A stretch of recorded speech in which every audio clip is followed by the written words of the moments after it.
Hey everybody, it's Natalie Barnes here from Beyond the Reef Patterns. I'm coming to you today as a Janome maker, and I'm so excited to share this really simple project with you. The holidays are coming up, and I wanted to create something that was going to be easy, something you could make in a snap, something that could easily go from hostess gift to, that's right, Halloween is coming up. And you may not celebrate Halloween, you may not want your kids eating all of that candy, but it would be nice to make something special for them. If you've already made their costume, you can use coordinating fabrics. Today I'm working with Maker's Collage from Wyndham Fabrics, and this is a line of fabrics that I designed. It's a neutrals fabric line, and I pulled two of the blacks out because I wanted to test a bag that you've probably already made before, which is a Japanese knot bag. And there are plenty of videos and tutorials on how to make this, but I wanted to see if I couldn't build a better mousetrap, if I couldn't make something a little bit more simple. And so we all know how to make a bag that we then put straps on. I wanted to see if we couldn't make this bag the same way. And lo and behold, it worked out just fine, and it's really quick to make. You're going to need your trusty Janome sewing machine because there are a lot of big seams in this large bag because I'm making it for candy collecting. I am going to use the HD9. This is a heavy duty machine. It is a straight stitch machine, and it is just going to zip through those seams. I've got 2 half-yard pieces of black fabric specifically here, and then I've also got some general cutting tools. I've got a cutter, I've got a straight edge. Eventually we're going to use a chalk pen or something to mark your fabric with, and then just some general shears or some snips if you like. I'm going to start by taking our fabric and I'm going to trim it into an actual 18 by width of fabric piece here. So I'm going to do this one, and then I'm going to come over here and do this one. Save these scraps for something later on.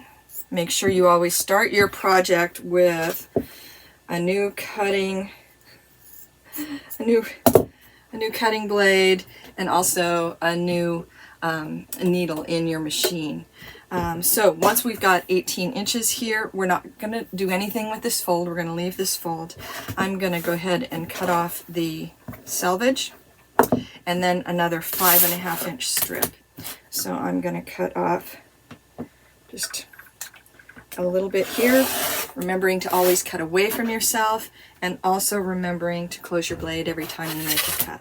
So I've got 5.5 inches here, 1, 2, 3, 4, 5.5 inches, and then we're going to take one of these pieces and subcut another 5.5 inches off the length of that. So I'm going to cut that off, and we're ready to go. Don't go anywhere. What we're going to do is start by turning right sides together and sewing along this big long edge.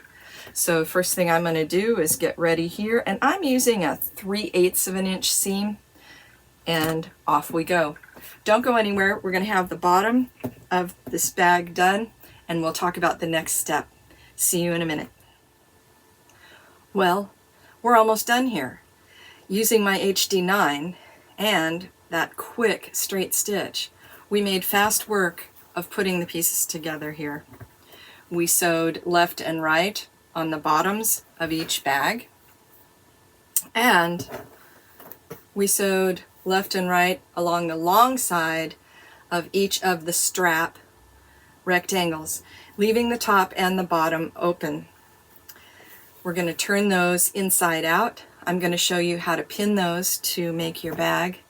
We're going to do one more seam, turn it inside out, and you will have a very quick either knitting bag or a gift bag Or if you want to use holiday fabric, you can wrap a gift with this Japanese knot bag. Not N-O-T, but K-N-O-T bag. You can actually put the gift in it, and then they'll have 2 gifts, which I love. 2 gifts for the option of 1. So I'm going to turn this right side out. And again, we have pressed all of this so that it's nice and flat. And let's start assembling this. We have a long strap and a short strap.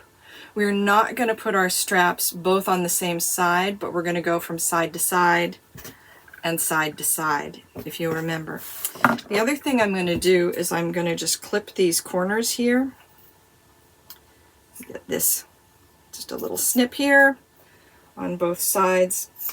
And we're going to put these bags, you're right, I just threw that onto the ground. I promise I will sweep up after we're done.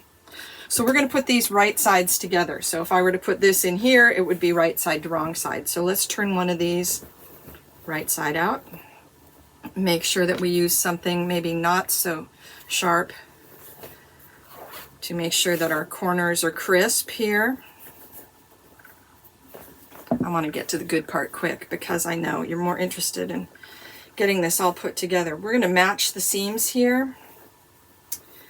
And I'm going to set a little pin right there. Just for good measure, I always pin on the inside, and I always put my glass head out because as I'm sewing, I want to be able to pull those pins out. Always pull your pins out. Remember, don't sew over them. So, be kind to your machine, right? Be kind to your needles, and ultimately be kind to your eyes. So these are pretty well situated here. I'm going to throw another pin in here. And what we're going to do, that's too short of a pin. I have to show you my lovely pin cushion that was a gift from Marianne S. I won't give her last name, but isn't that a lovely little gift? And I'm using these glass head pins. So what we're going to do is we're going to take one of these edges, raw edge, and we're going to put it as close as we can to that seam. And we're going to pin this in place. Don't even worry about what the other side is doing. Just take one side and pin this. I'm just going to throw 3 pins in here, again with the heads out, so that as we're going to stitch, we can just pull those out. I'm not being very precise here, so let me go back and straighten this up.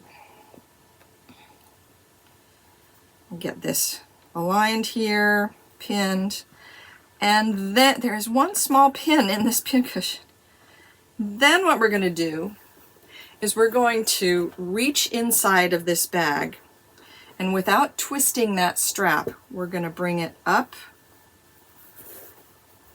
and through underneath the bag that's right sides together. Where is that? Where is that edge? Where is it? There it is. I found it. I'm going to grab it. Sorry about that. Little dead air space there. Without twisting it, we're going to bring it back up. Can you see what I did there? Here's one raw edge of that, and here is the other. And we want to make sure that it isn't twisted. We brought it right underneath the bottom of the bag. And we're going to sandwich it in once again, but on the other side of the seam. So here's the first side, here's the second side, and it's gone underneath the inside of the bag. That might be clear as mud, but we're going to do it a second time with the other handle so we can talk about it again. We're going to pin these here, and then what you can see is we've got raw edge of the strap, the seam, side seam of the bag, and raw edge of the strap all pinned in this bag. And it's going in between the 2 pieces, again all the right sides together. We're going to do the same thing here. I'm going to start with this, stuff it down in there. Don't know if you can see this, and we're going to pin it all of the right sides together as close as we can get it to that edge. So we're going to go ahead and pin that. Again, pinning on the inside because I'm going to sew on the inside. This one's much easier to do. I don't know why. And then I'm going to reach back in there again.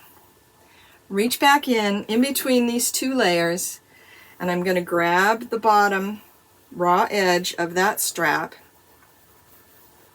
Much easier this time. It's almost like you just have to feel for it. Bring it up underneath, and then we're going to pin it close to the other side of the bag. We put one here, now we're pinning one here. So I'm going to pin this here, and you won't believe what you end up with. I think we really did build a better mousetrap. I know it's not all one piece, but it's a bag that we're familiar making. Putting two right sides together, dropping the straps in. Normally you would put your straps here inside of the bag. This time we're putting our straps back to front. Again, back to front. So that's the only difference there. Now what we're going to do is we're going to take this to the machine again, and we are going to sew that 3/8 inch seam all the way around here. We're going to leave about 4 or 5 inches right in the center. Don't go anywhere. We're going to be back with the last step of making this bag. And like I told you, it's a snap. Be right back. Let's get going here, little machine. Okay, ready? Got my 3/8 inch mark. Don't go anywhere. We'll be right back. Are you ready for the last part of this? We're going to take out our pins. Remember, we were going to take these out as we sewed, but I just wanted to show you. Take out the pins, and you've got this opening right here. Your whole bag is going to go through that opening. So let's start and pull and pull and pull, being careful not to mess up your seams, but you're going to flip that whole thing outside out, right? Not inside out, because it's actually the outside that we want to be showing here. And this might be the hardest part of the whole bag. Really. Look what we've got here. Now you know what this means. This means that one of these pieces, we've got the two pieces that we sewed, we've got our two little handles here, and we're going to take one of those pieces, stuff it inside the bag. I'm going to go all the way down here. Shake this all down. Straighten this out. Of course, you'd want to give this a good press before gifting it. And look what we've got. We've got our knot bag, our gift bag, our knitting bag, our sewing bag, and the best part, I think, for kids is they'll be able to swing it around and hopefully nothing will come out. I couldn't have done this without my great Janome HD9. It makes sewing big long seams like this really a snap. And again, thank you to Wyndham Fabrics for the beautiful fabrics that they allow me to design. I'm so proud to be a Janome maker, and I have a really big surprise to show you, because the next time we're here, we're going to do an unboxing. Let me see if I can't get this out from under the table and show you what we've got up our sleeves. Oh boy. Oh my. I don't know if I can pick it up. I don't know if I can get it up here without pulling something apart. Oh, look what I found. It's true. The 5300 QDC. And we're going to learn how to use all of these great stitches. This machine specifically has, yes, it's got a screen, but this machine specifically has an alphabet in it. So I think, number one, for me, it's going to be great for the holidays because I'll be able to monogram some things that I like giving as gifts, like those tea towels or anything for the kitchen. The other thing that I think is going to be wonderful about it is if, during the gift giving season, somebody asks you what you're looking for under the tree, you might be able to tell them. Thanks so much for stopping by. I really appreciate it. I'm going to open this now and see if I can't find, don't tell anybody I used my sewing scissors to do this, but I'm going to open this now and see if I can't find at least the manual, because I have a feeling long before, oh, and it's right on top, long before I take this out of the box, I'm going to want to read the manual. And there it is. Whoops, backwards. All right. Oh, this one's a big one.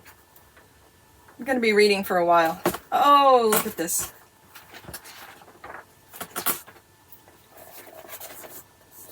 Can you see that? Oh my gosh. Well, hope to see you here again. We're going to have some fun. Thank you again to Janome America and to all of you for stopping by. And remember, it's the gift giving season. Make a little something for someone.